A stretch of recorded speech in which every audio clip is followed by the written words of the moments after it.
Yo, what's up, man? It's your boy Derek Branch here. Same discussions on strike7sports.com. Yeah, so that's another episode of New Orleans Saints free agency discussions, episode 3. And today we're going to go over a variety of things, especially what occurred today with Marshon Lattimore, the recent signings that the Saints have made over the last few days. I would say signing because it was just like one player they brought in. It was gonna break it all down and talk about it. But first, we're gonna start off with today's news. If you already heard, if you're not heard by now, and that's concerning Saints cornerback Marshon Lattimore. He was arrested today on gun charges back in his home state of Ohio, his hometown, Cleveland, Ohio. He's from the Ohio area.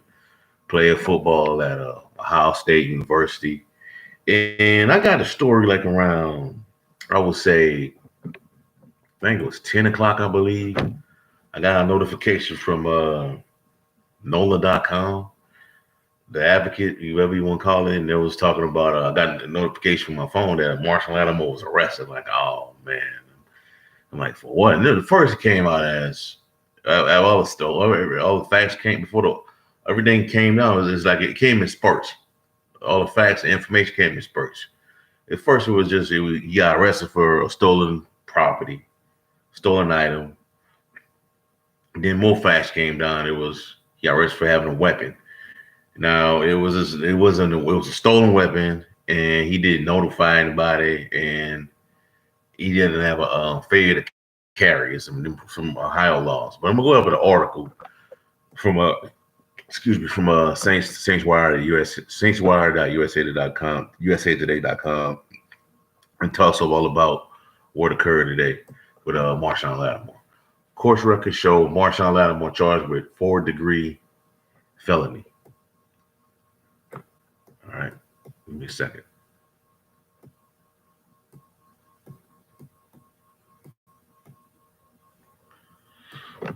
Marshon Lattimore has been charged with a 4th-degree felony for alleged receiving a stolen firearm per Cleveland court records assessed by the Times-Picayune and Advocates Amy Just. The New Orleans Saints cornerback must pay 10% of his $5,000 bond to be released from Cuyahoga County Jail. Lattimore has waived his preliminary hearing, so the case will advance to grand jury. It's tough to say what will happen next. Whether Lattimore is sentenced to prison, a fine or probation is yet to be determined. Any potential to lead discipline or suspension is also uncertain, so it's best to remain patient and let these legal issues play out rather than speculate one way or another. So I would agree with all of that. I agree with all of it, or what it said. We don't know what was the reason why Lattimore was in the car. We don't know why he had the weapon from the start. We don't know if those guys were gang members. We don't know if he was a gang part of it. Marshon Lattimore part of a gang. We don't know. You know, the police, the type of police group that stopped him, that pulled him over, was a gang unit that specializes in gang activity for Cleveland. So we don't know all the details, but his lawyer put out a statement from Marshon Lattimore. I'm going to read it as well, saying that it was a misunderstanding between why he got arrested. I'm going to go ahead and pull it up right now.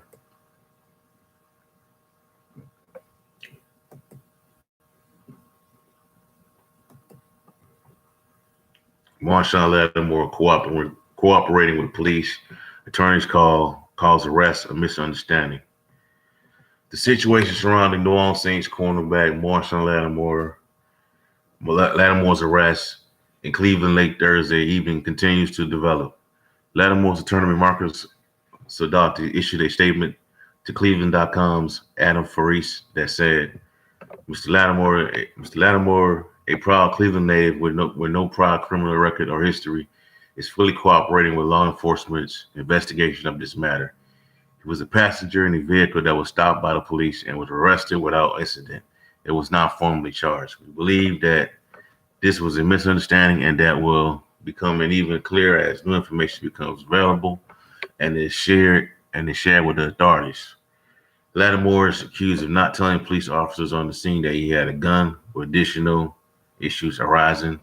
Once the gun was found by police to be stolen, his cooperation with police should help clear things up. So check back for updates. Yeah, so there it is.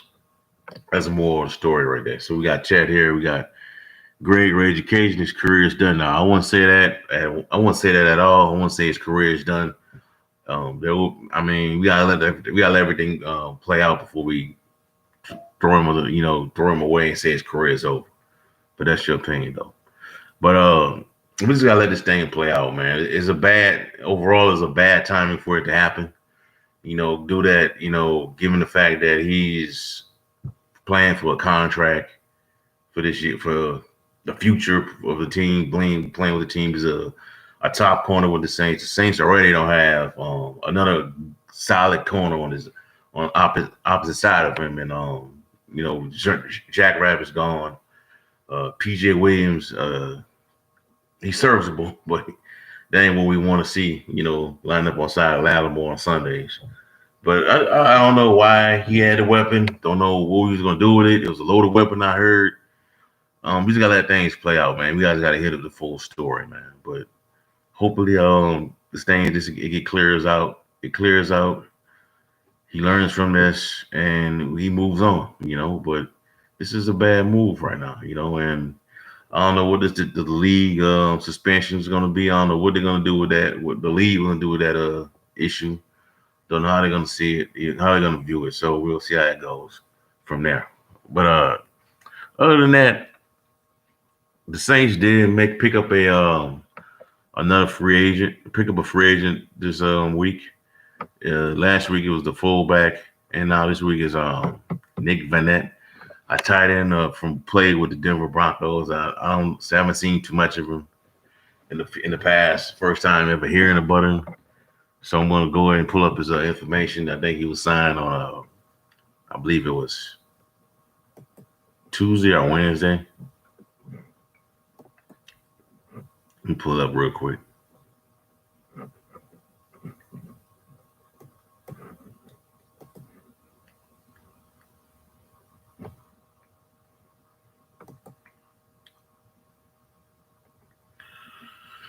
Get to know Nick Vannett, newest Saint tight end. New Orleans Saints made a bit of a splash on Tuesday evening when it was reported that they had an agreement with free agent tight end Nick Vannett on a 3-year contract. But who is he? Does adding him to the equation matter much in the greater scheme of things? If nothing else, it's a step in the right direction. Vannett is exactly the sort of middle-class talent the Saints have been lacking this offseason. They need plenty of players around, players like him around, like him to round out the depth chart and prepare for a long season. Here's some quick information to file away on the news member of the Black and Gold, Nick Vannett. Vannett has great size and agility for the position. He weighs in at 6'6" and 261 pounds with 34-inch arms. Vannett timed the three-cone drill more. The three-cone drill in just 7.5 seconds with a 4.2 second short shuttle. Hold on for a second. Give me a second. I'll be right back.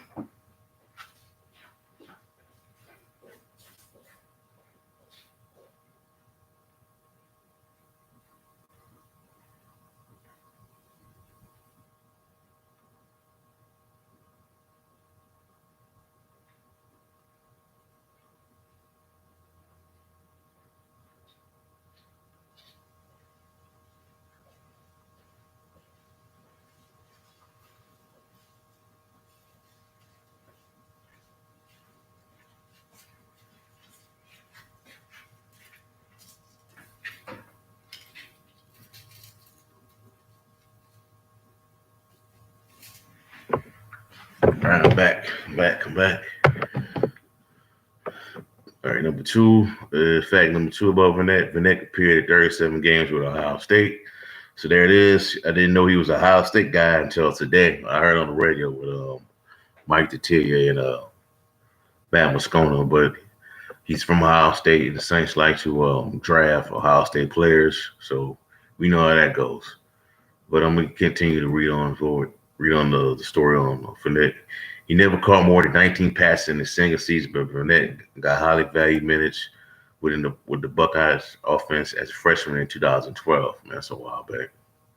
I feel like a long time ago now, man.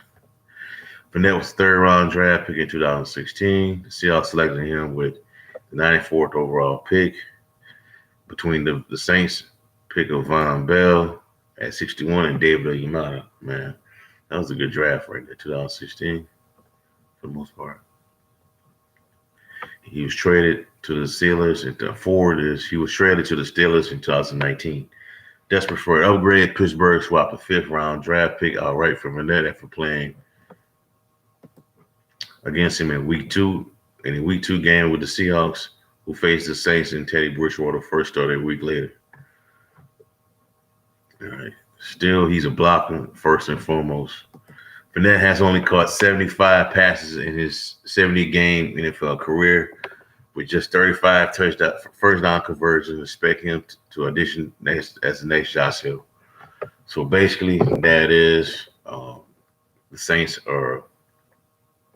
have their, I guess that's their Josh Hill replacement in the offense, the guy that can do the things that Josh Hill does. What I've been hearing is that he's not Josh Hill is a better receiver than him, and as far as that aspect of his game. But as far as being a blocker downfield, a guy that turn in that could be physical, I think he's good in out in the open with passes. But that's your guy right there that's going to be operating alongside Adam Trautman. I'm looking forward to seeing what Adam Trautman can do as a tight end in this offense next season with a second year in the offense, a second year to get familiar with it with the New Orleans Saints. Hopefully we can have an actual training camp this year. We can have an actual preseason games this year to see how players are developing and see how things are growing and see if they understand the concepts of Sean Payton's offense. That was a big. To me, that was a lot of people were concerned about that last year about how the younger players were going to have a struggle with, not with the Saints offense as far as not being familiar with it because of the COVID-19 pandemic and not having a actual training camp, not having not having a full no work sessions, off-season workout programs, OTAs, didn't have any of that. So we'll see how it goes from there with that position, and see if the Saints will bring in anybody else to compete with Vannett, because they got a lot of draft picks in this year's draft. They got 8 draft picks. The league didn't decide to punish them for.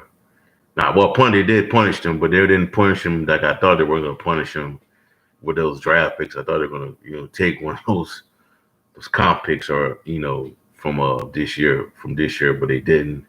Saints got 8 picks in this draft. They're taking next year's pick for the COVID-19 violation that occurred with Alvin Kamara. So it's a 6th-round pick, so I'm not really concerned about that.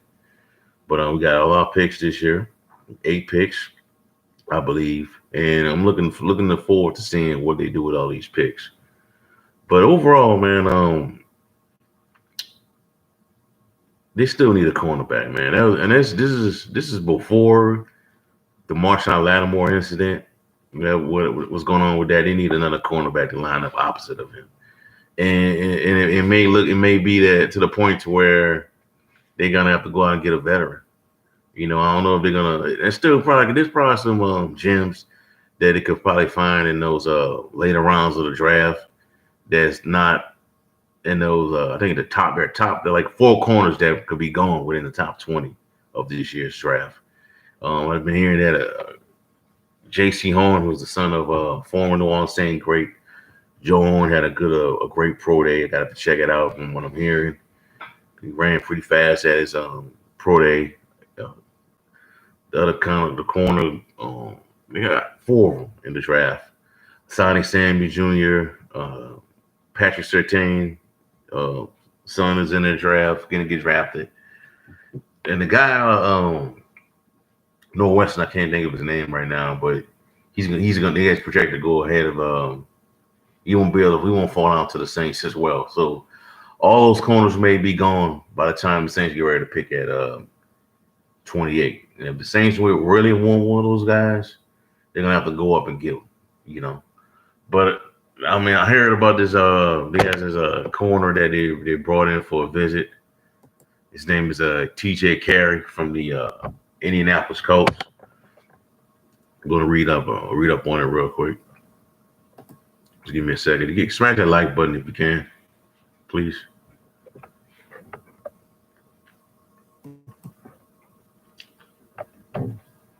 SiriusXM's NFL Radio's Adam Kaplan reported Thursday that the New Orleans Saints plan to host free agent cornerback T.J. Carrie on a visit to the team's facility in the days ahead, making him the later corner to land on the radar. Previous reports linked the Saints to Chidobe Awuzie, who signed a 3-year deal with the Bengals, as well as Richard Sherman, who remains unsigned.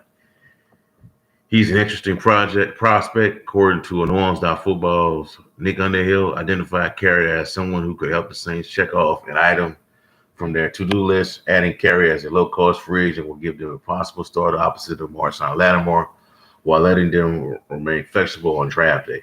The Saints will probably still need to draft a cornerback, but it wouldn't be a back-breaking necessity. A 7th-round draft pick by the Raiders back in 2014. Carrie went on to appear in 107 regular season games, including a 2-year stint with the Browns. He spent the 2020 season with the Colts, where he spent on both sides of the field at cornerback while racking up a personal best 251 special team snaps. That's a good thing, special team guy. He'd be a good option to fill in for Justin Hardy, the longtime Saints backup and kicking game ace who joined the Jets this offseason. Carrie intercepted 2 passes and recovered a loose fumble last year while scoring 2 touchdowns. One was a 47-yard interception return off Sam Darnold, while the other was a 6-yard block return against the Titans. And Carrie will likely be more affordable than the more prominent names out there. He had salary cap hit of just $1.47 million in 2020, which is more in line with the Saints' New Orleans budget. Signing at a similar salary wouldn't jeopardize any of the Saints' projected compensatory draft picks in 2022. As Alex Anzalone recently left on a comparable deal with the Lions, which wouldn't qualify for even a 7th-rounder, so those two cancel each other out. So it makes sense for both sides to come to an agreement here. Carrie can compete for starting job. The Saints can plug a hole on a depth chart. Let's see how the situation develops. Yes, so I agree. The Saints do need a cornerback. They need one. It sounds like an intriguing signing, an intriguing player that might be able to fit within the Saints defense. It'd be better if he could be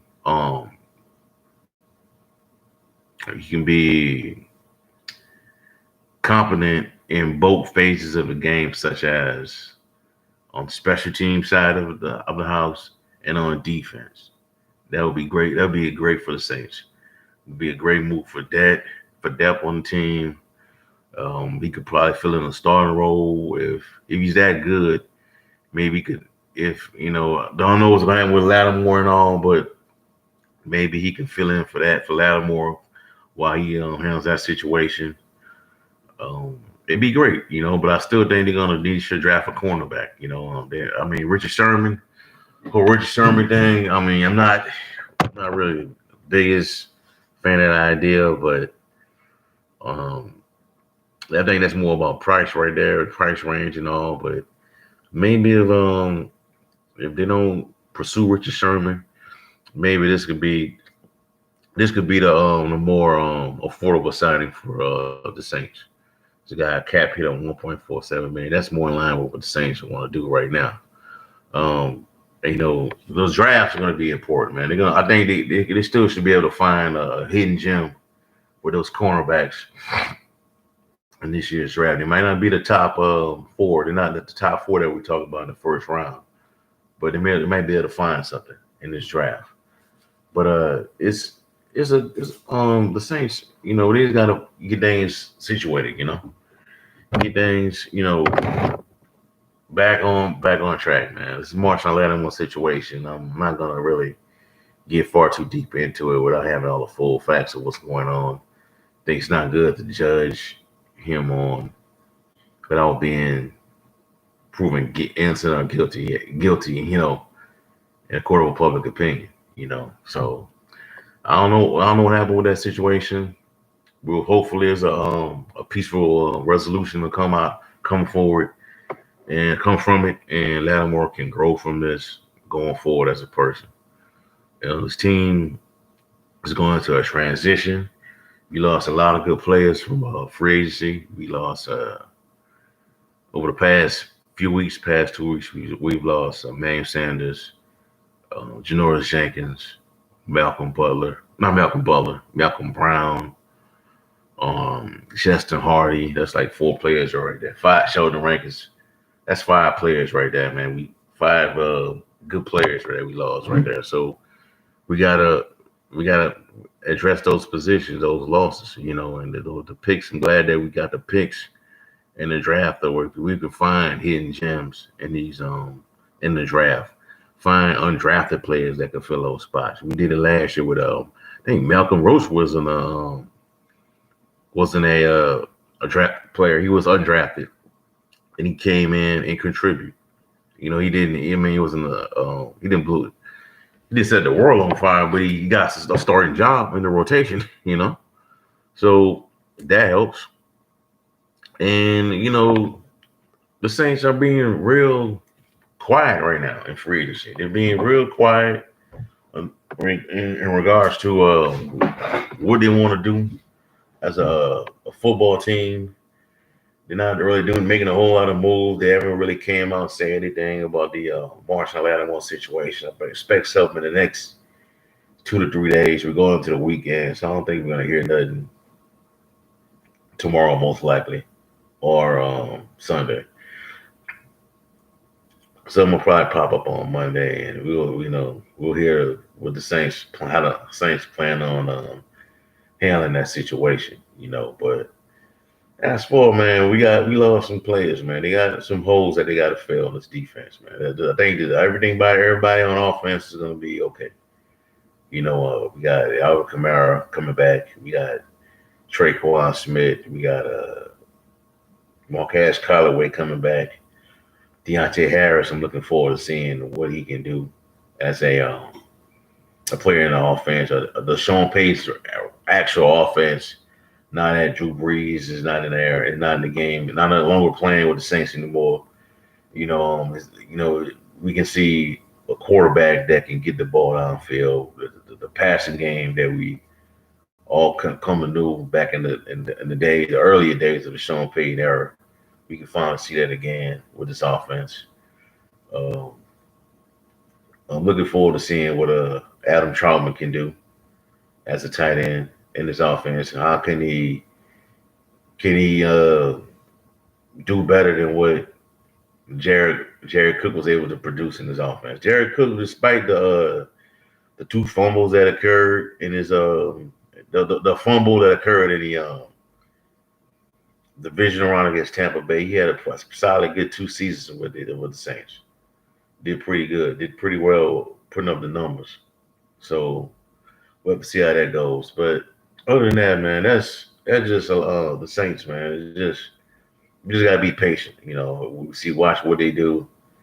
They never start off as a team that makes these moves in the first week or 2 of free agency. They always wait to the end of the week, second week of the free agency period to start making calls, start making inviting players to come in. Like we saw a few days ago with TJ Carrie,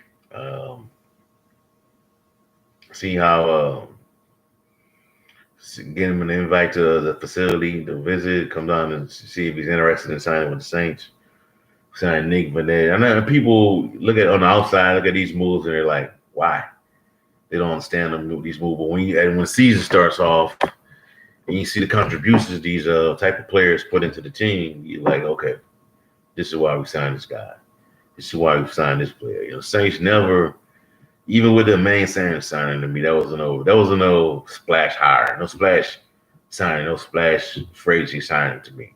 You know, that's just the Saints being the Saints, doing things, waiting their time, waiting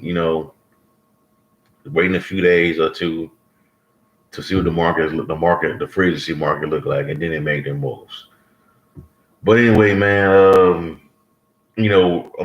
that's all I have for right now. Have for y'all for right now, man. If you got any questions, do a quick Q&A. Put some comments in the chat box, and I'll just answer them. You know, you got anything for me? We got one person in the chat, two people in the chat tonight. Anybody got any questions, comments, concerns? Any concerns about the Saints offense, Saints defense? What was your biggest concerns for the season, going into the season? Is it the offense or the defense? Let me know in the chat box below. We got nothing. All right, then let me get off this thing real quick. Let me get off this mic, man, and get ready for chill out for the night, man. But that's all I have for y'all for right now, man. Give me a like, comment, subscribe to the channel. Let me know how y'all feel. How you feel about the Marshon Lattimore situation? Do you think the Saints will go out and act immediately to resolve the situation of possibly not having him throughout the regular season? Let me know how you feel. Do you think Jameis Winston is ready to take the mantle as the Saints starting quarterback next season? That's all I have for y'all for right now. Also in the description box below, check out strike7sports.com/Saints for the latest content of the One Saints organization. That's all I have for y'all for right now. Have a blessed day. Peace. Who that?